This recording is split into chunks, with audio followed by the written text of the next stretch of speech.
So people always talk about devaluation of currency, devaluation of currency. You have to devaluate your currency in order for you to have financial stability in your country. And so many people think that devaluing your currency will lead to excess revenue,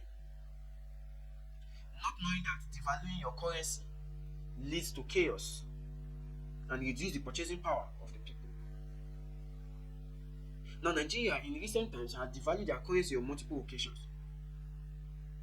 And when people complain, they cite other countries that devalue their currency. And these countries have reasons why they devalue their currency.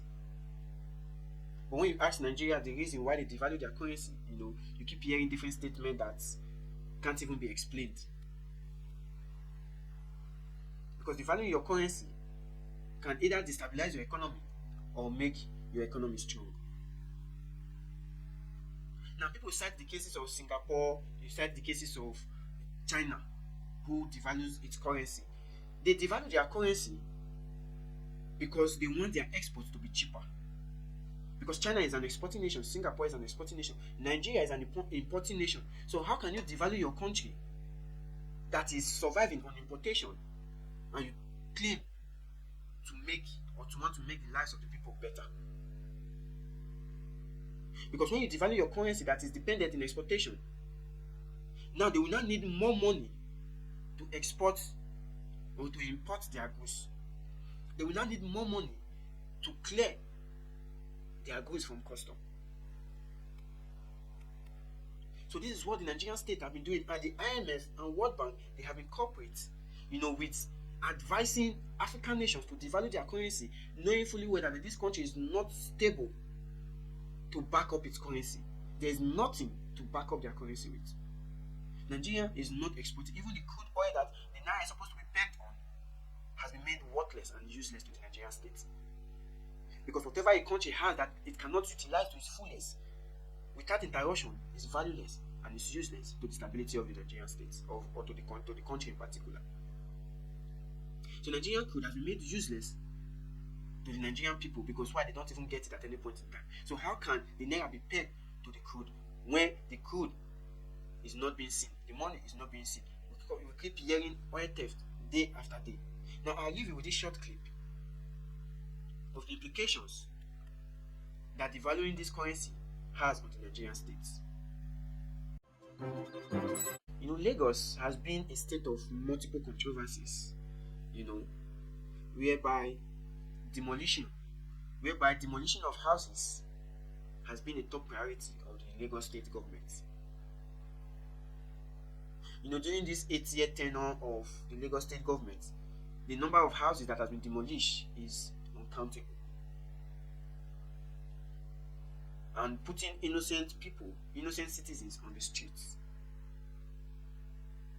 There is always a compromise in the government sector. Because before any individual builds, they seek approval from the government, either by hook or by crook. And then when they finish, they sell these apartments to individuals. And then the government comes in and asks them to leave and start demolishing properties. Nigeria is going through a hard time, for all this to be going on. Sometimes a country needs to be reasonable to the state of the nation. Because they don't care. They don't care. Because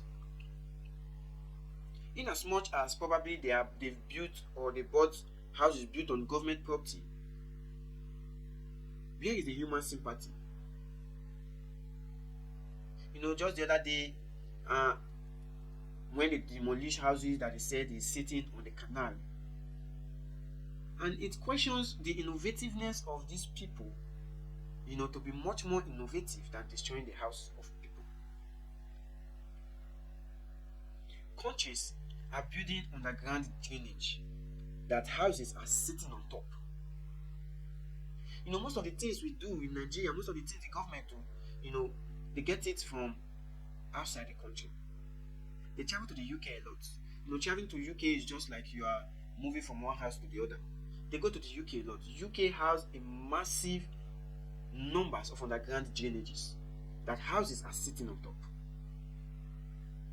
Well structured, well configured, well built. But yet, when it comes to their own country, Nigeria, instead of thinking of how to, build underground drainage to salvage these houses that are being built, but they prefer to destroy everything. And then the next 4 years, the land will also be left desolate. The land will be left desolate. Now just check the number of houses that has been destroyed from last year in Lagos alone. Just go back and check what has been done in that area. Nothing. Nothing has been done in that area. Nothing is being done in that area. When they say this is drainage, they want to drain, they want to do this. Nothing has been done in those areas since last year. And yet they keep demolishing day after day, time after time. And yet they keep approving this land, to these real estate agents in particular, by hook or by crook. And then they come thereafter, after collecting money, to start demolition. It is heartbreaking because people use their life savings to get these properties from these agents. And at the end of the day, being thrown to the streets with nothing. So I don't see any reason for demolition. Rather, they should think of better ways. If you're talking about drainage or anything in particular, there are more better ways. Drainage doesn't have to be a straight line. It's all about your structural architecture. How you can channel this water through different means. So I don't know. The Nigerian government, they have, when they come into the country, their thinking is like on reverse mode. It's like what they've viewed or what they've seen in the developed nations they've lived. Seems like everything just gets wiped off, memory loss, and then they keep doing whatever they like, demolishing houses, demolishing everything people have worked for, regardless of whether it is a government or not, no government land. At least there should be some level of human sympathy.